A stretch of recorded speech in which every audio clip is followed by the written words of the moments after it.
Good morning to both of you. And James, let me begin with you. I want to get to that new project. But first, let's set the record straight. You did commit a crime, correct? Yes, a misdemeanor. A misdemeanor. Mm-hmm. Entering federal property under false pretenses. Mm-hmm. But you sounded pretty defiant out on the steps of the court. Do you think you did anything wrong?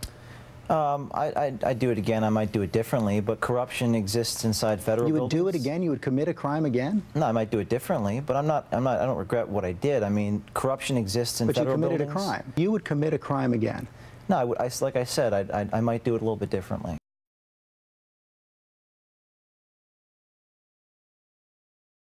Well, the judge said, he did say you were a journalist, but he also said you crossed the line. And some of your critics say that you are more of a political activist than a journalist, including some of your fellow colleagues and allies. Morton Blackwell, respected conservative, said that he let you go from your work at the Leadership Institute because you wanted to do a sting operation. He said, our group doesn't do that kind of work.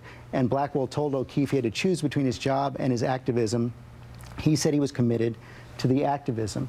And by your own admission on the website, biggovernment.com, you say, chaos for glory, my time with ACORN. You say it's time to emulate the work of ACORN. This is your words.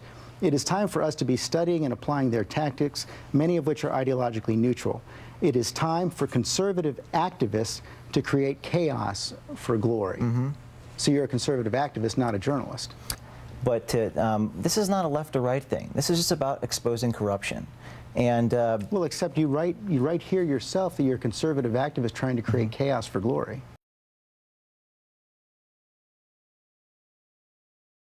One other point your critics make is they say that you're animated by resentment over race. They point out that you've attended at least one conference where white nationalist literature and speaker were promoted.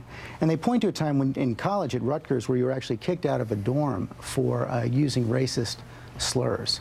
I mean, that's outrageous. I mean, that's been completely disproven on the internet. I'm not even going to address that. When you take on corruption, this is your diary. When you stand up, it points it out. And they're not going to stop us with character assassination and all this innuendo. But you don't deny that this was your own diary that pointed this out.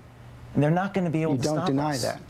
No. The point is, right now, you now say you concede that you did break the law, and you're now moving on to new projects where you say you're not going to break the law again? Yeah, I'm going to absolutely adjust my tactics so that they're a little more careful in the future. Absolutely. But I don't regret